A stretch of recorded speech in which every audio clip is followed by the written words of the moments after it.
कैलाश पर्वत पर उस दिन वातावरण अत्यंत शांत था। स्वर्णिम सूर्य किरणें बर्फ से ढके शिखरों पर पड़कर एक अलौकिक आभा पैदा कर रही थीं। हवाएं मंद मंद बह रही थीं, मानो प्रकृति स्वयं शिव के ध्यान की रखवाली कर रही हो। शिव ने वैताल को भस्म कर दिया था और उसकी राख को स्वयं पर धारण भी कर लिया था। ये घटना केवल एक दैत्य के अंत की कहानी नहीं थी, यह नित्यत्व और वैराग्य का सबसे बड़ा संदेश थी। लेकिन संसार में अधर्म कभी पूर्ण रूप से समाप्त नहीं होता। जहां एक अहंकार जलता है, वहीं दूसरा जन्म लेता है, और यही से कहानी आगे बढ़ती है। वैताल के नष्ट होने के कुछ समय बाद एक और दैत्य ने कठोर तपस्या शुरू की। उसका नाम था भस्मासुर, एक अत्यंत शक्तिशाली, महत्वाकांक्षी और अहंकारी दैत्य। उसने सोचा, यदि मैं शिव के समान शक्ति पा लूं तो कौन मुझे रोक सकेगा। वह प्रचंड तप में बैठ गया। महीनों तक, वर्षों तक वह तप करता गया। उसके शरीर की चमक दीपक की लौ की तरह तेज होती गई। उसकी तपस्या अंततः इतनी प्रबल हो गई कि ब्रह्मांड का संतुलन हिलने लगा। देवता भयभीत हो उठे। जब भस्मासुर का तप चरम पर पहुंचा, तब शिवजी के समक्ष एक दिव्य प्रकाश प्रकट हुआ। उसी प्रकाश से उभरकर भस्मासुर शिव के चरणों में गिर पड़ा। उसने कहा, हे महादेव, मैं आपका परम भक्त हूँ। मेरे तप का फल दीजिए। मुझे वरदान दीजिए कि मैं जिसके सिर पर हाथ रखूं, वह तुरंत भस्म हो जाए।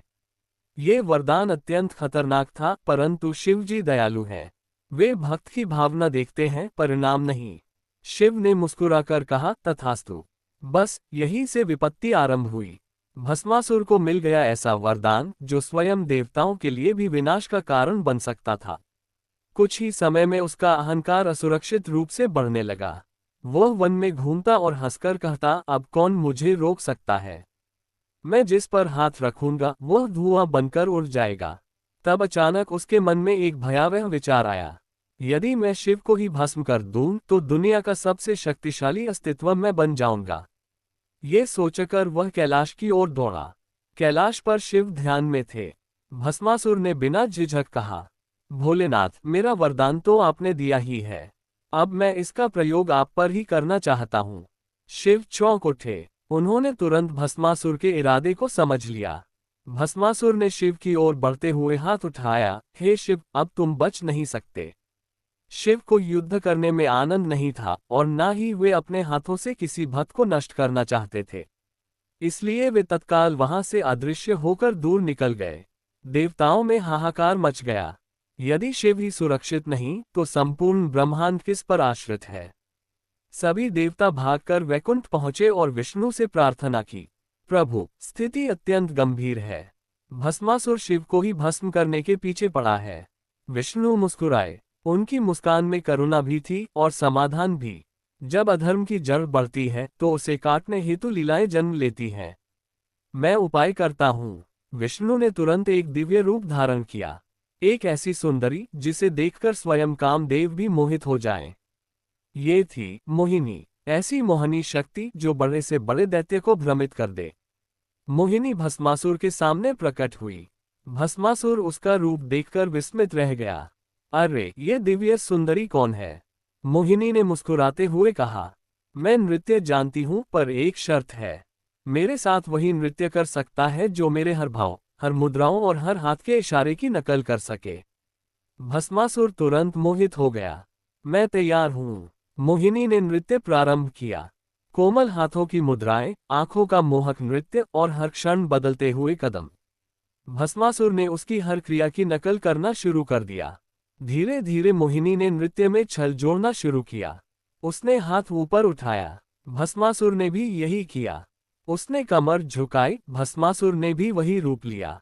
फिर उस निर्णायक क्षण में मोहिनी ने अपना दाहिना हाथ अपने सिर पर रखा। भस्मासुर भी सम्मोहित अवस्था में वही करता गया।